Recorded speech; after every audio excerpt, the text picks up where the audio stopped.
সুপ্রিয় দর্শক, আমি আলপনা হাবিব বাংলাদেশের ঢাকা থেকে আপনাদের সবাইকে শুভেচ্ছা জানাচ্ছি। এই গরমের মধ্যে কাঁচা আমের সিজনে আজকে আপনাদেরকে আমি দেখাবো মজাদার একটা কাঁচা আমের কুচি আচার। হ্যাঁ, এই আমের আচারটা দেখানোর আগে চলুন আমরা একটু দেখে আসি এটা বানাতে কি কি লাগে। কাঁচা আমের কুচি আচার বানাতে লাগবে কিউব করে কাটা কাঁচা আম 8 কাপ, 1.5 কাপ চিনি, 4 টেবিল চামচ রসুন বাটা, 1 টেবিল চামচ আদা বাটা, সরিষা বাটা 2 টেবিল চামচ, 3 টেবিল চামচ লবণ, আধা কাপ মরিচ টুকরো করা এবং 1/4 কাপ সরিষার তেল। প্রিয় দর্শক, এই কাঁচা আমের কুচি আচারটা একটি অসাধারণ আচার। এটাকে আপনার সারা বছর কোনো রোদে দিতে হবে না, কিছু করতে হবে না, অথচ কচকচে ক্রাঞ্চি আমের এফেক্ট থাকবে এবং এটা বানানো এত সহজ, আপনি সারা বছরের আচার একবারে বানিয়ে রেখে দিতে পারেন। আমি তাহলে এখন আচার তৈরিতে চলে যাচ্ছি। প্রিয় দর্শক, এখানে আমি কাঁচা আম একটু আটি সহ ছোট ছোট টুকরা করে এরকম 8 কাপ নিয়েছি। তার মধ্যে 3 টেবিল চামচ লবণ দিয়ে এটাকে ভালো করে মাখিয়ে 4 ঘন্টা, নিদেন পক্ষে 4 ঘন্টা রেখে দিয়েছি। এইবার আমি এর মধ্যে যে জলীয় ভাবটা তৈরি হয়েছে, অর্থাৎ লবণ দিয়ে এটা আসলে আপনার এটাকে সিজনিং করা হয়েছে, সেই লবণের পানিটা আমি ফেলে দেব। এরকম একটি ন্যাকড়ার ভেতরে নিয়ে যথাসম্ভব চিপে এর ভেতরের রসটাকে বের করে নেব।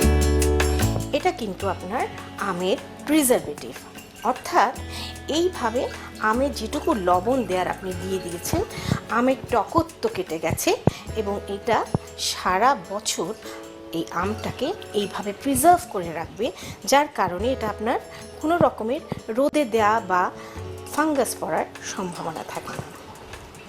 অনেক সময় আমের আচার বানিয়ে রেখে দেওয়ার পরে দেখা যায় বোতলের নিচে কিছুটা পানি জমা হয়ে গেছে।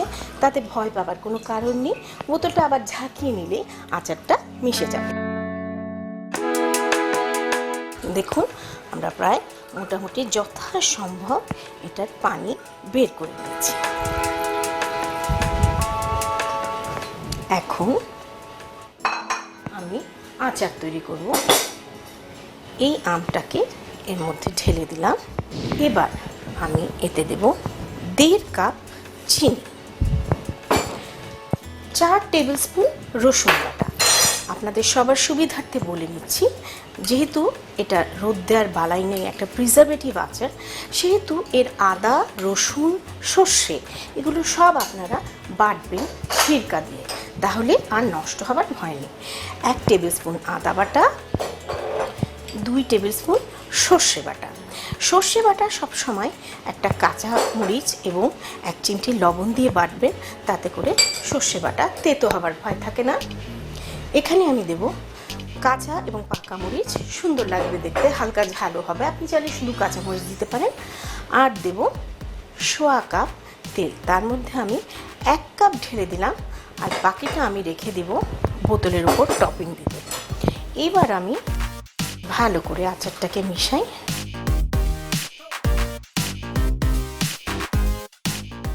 আচারটাকে মেশাতে মেশাতেই চিনিগুলো গলতে শুরু করে দিবে।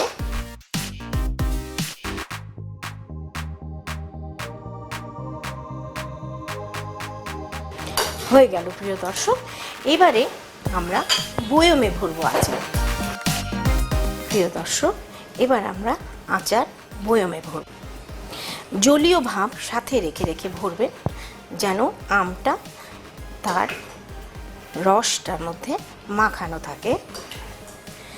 একদম বয়মের গলা পর্যন্ত ভরে ফেলবেন না, একটুখানি জায়গা রাখতে হবে।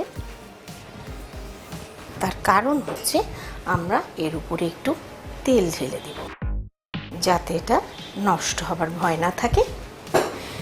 দেখুন তো কত সহজ তৈরি হয়ে গেল আমাদের এই আচার। প্রিয় দর্শক, দেখলেন তো কত সহজে তাড়াতাড়ি আপনার এই অনবদ্য একটা আচার তৈরি হয়ে গেল। হ্যাঁ, তবে আচারটা সম্পর্কে আরেকটু বলি। এই আচারটা সারা বছর আপনাকে রোদে দিতে হবে না, কিন্তু যখন বানাবেন আমি সেফটির জন্য 2 সপ্তাহ এটাকে রোদে রাখি। 2 সপ্তাহ পরে এটাকে আমি শেলফে তুলে ফেলি, কিচ্ছু করতে হয় না। এবং রোদের থেকে নিয়ে আসার পরে এটার যে চেহারা হয় সেটা হয় এরকম। দেখুন এখানে রেডি আচার আর একটু কালচে আকার ধারণ করেছে, কিন্তু এটার টেক্সচারটা একেবারে কচকচে এবং সারা বছর একই রকম। সবাই মিলে আচার তৈরি করুন, আনন্দ করে খান আর আমার কথা মনে করুন। আমি আলপনা হাবিব বাংলাদেশের ঢাকা থেকে আপনাদের সবাইকে আজকের মতো বিদায় জানাচ্ছি।